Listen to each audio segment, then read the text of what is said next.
আসসালামু আলাইকুম। বর্তমানে কোয়েল পাখির ডিমের বাজার খুবই খারাপ। তো এরপরেও আপনারা কিভাবে লাভবান হতে পারবেন কোয়েল পাখি পালন করে সমস্ত বিষয় নিয়ে আলোচনা করব। আশা করি সম্পূর্ণ ভিডিও জুড়ে আপনারা সাথে থাকার চেষ্টা করবেন। গত ভিডিওতে আপনারা অনেকেই কমেন্ট করেছেন ডিমের বাজার নিয়ে। তো দেখতে পাচ্ছিলাম যে অনেক এলাকায় ডিমের বাজার ভালো, তারা কোয়েল পাখি ডিমের জন্য পালন করতে পারেন। তো যাদের এখানে ডিমের বাজার খুবই খারাপ তারা কোয়েল পাখি ডিমের জন্য পালন না করে বাচ্চা উৎপাদন করে বিক্রি করবেন এর চিন্তা নিয়ে পালন করতে পারেন। তবে অবশ্যই এখানে বেশি পরিমাণে নেওয়া যাবে না। আপনি যদি 500-1000 দিয়ে শুরু করেন সেখানে দেখা যাবে যে আপনার বাচ্চা বিক্রি করার জায়গা পাবেন না। আপনাকে অবশ্যই 50 থেকে 100টা পাখি নিয়ে শুরু করতে হবে, যাতে করে আপনি অল্প অল্প করে বাজারটা ধরতে পারেন। যে কোনো কাজই করেন না কেন আপনাকে অবশ্যই পরিশ্রম করতে হবে। তো কোয়েল পাখির বাচ্চা উৎপাদন করে যখন বিক্রি করতে যাবেন তখন কিছুটা পরিশ্রম আপনাকে অবশ্যই করতে হবে, প্রচারণা চালাতে হবে। অনেকেই যেন জানে যে আপনি কোয়েল পাখির বাচ্চা বিক্রি করেন, এই বিষয়টা অবশ্যই যেমন ফেসবুক, ইউটিউব আপনারা কাজে লাগাতে পারেন। তো এভাবে না হলে আপনি দেখা যাচ্ছে যে বাচ্চাগুলো বিক্রি করার জায়গা পাবেন না। আপনার মহল্লার যে বাজার রয়েছে সেখানে নিয়ে বিক্রি করতে পারেন। এভাবেই মূলত আপনাকে বাজার ধরতে হবে। আর একটা কথা হচ্ছে, যারা শখের বসে পালন করবেন তারা 1টা থেকে 2টা মুরগি পালন করার চেয়ে 20 থেকে 50টা কোয়েল পাখি পালন করতে পারেন। কারণ এখানে ডিমের যে পরিমাণটা দেয় আলহামদুলিল্লাহ খুব ভালোভাবে পারিবারিক যে ডিমের চাহিদা সেটা পূরণ হয়ে যাবে।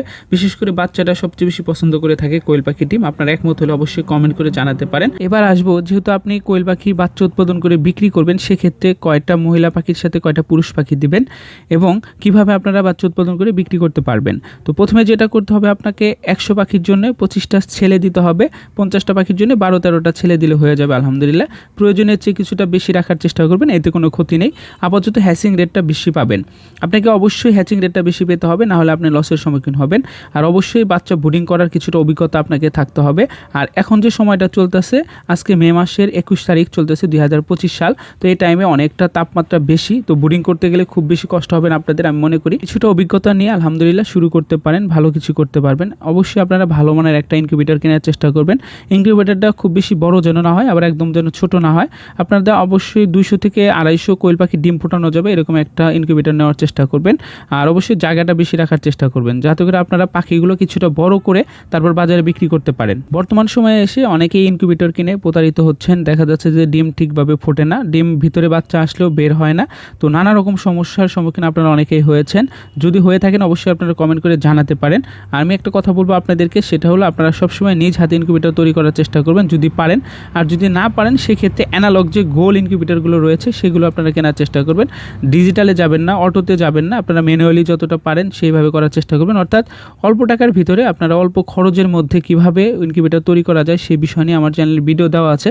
আমি চেষ্টা করব ডেসক্রিপশন বক্সে লিঙ্ক দিয়ে রাখতে, আপনারা সেখান থেকে দেখে ইনকিউবেটর তৈরি করতে পারেন। এটাও যদি সম্ভব না হয় প্রয়োজনে দেশি মুরগির নিচে দিয়ে আপনারা বাচ্চা উৎপাদন করতে পারবেন, ডিম ফোটাতে পারবেন।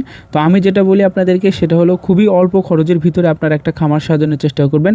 যদিও টাকা থাকে তারপরেও, কারণ হুটহাট করে যারা বেশি পরিমাণে শুরু করেছে তারাই লসের সম্মুখীন হয়েছে। এখানে আসলে অভিজ্ঞতা অর্জনের জন্য আপনারা পালন করতে আসবেন, কখনোই লাভ খুঁজতে যাবেন না। শুরুতে যদি লাভ খুঁজতে যান তাহলে দেখবেন যে আপনাকে বেশি পরিমাণে পালন করতে মন চাবে।